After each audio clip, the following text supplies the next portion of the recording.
Hi, my name is Sam Eaton. I'm a freelance journalist covering global environmental stories for print, radio, and television.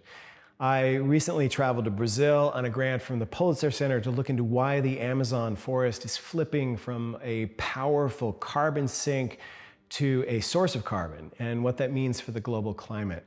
I produced a series of stories for The Nation magazine, for PBS NewsHour, and for PRI's The World. The idea for the series came about a year ago after a report was published in Science magazine that found that the world's tropical forests are now releasing more carbon than they store. This was terrible news from a climate change perspective.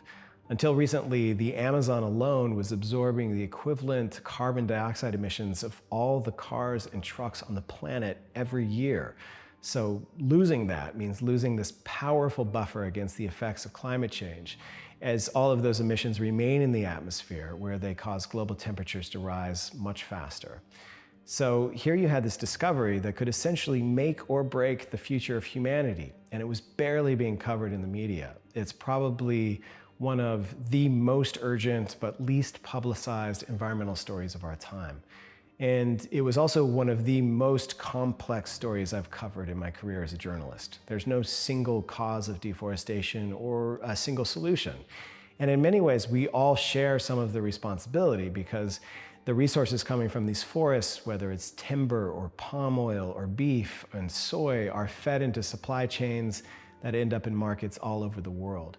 So I knew that covering this story in a meaningful way really required a deep dive into the Amazon to find out what was really happening on the ground. And this is something my grant from the Pulitzer Center really made possible. The idea was to travel along Brazil's so-called arc of deforestation, which is this crescent-shaped strip along the southern and eastern border of the Amazon. It's actually something you can see on Google Earth, where logging and cattle ranching and agriculture have kind of chewed away at the forest edge, advancing the agricultural frontier deeper and deeper into the Amazon.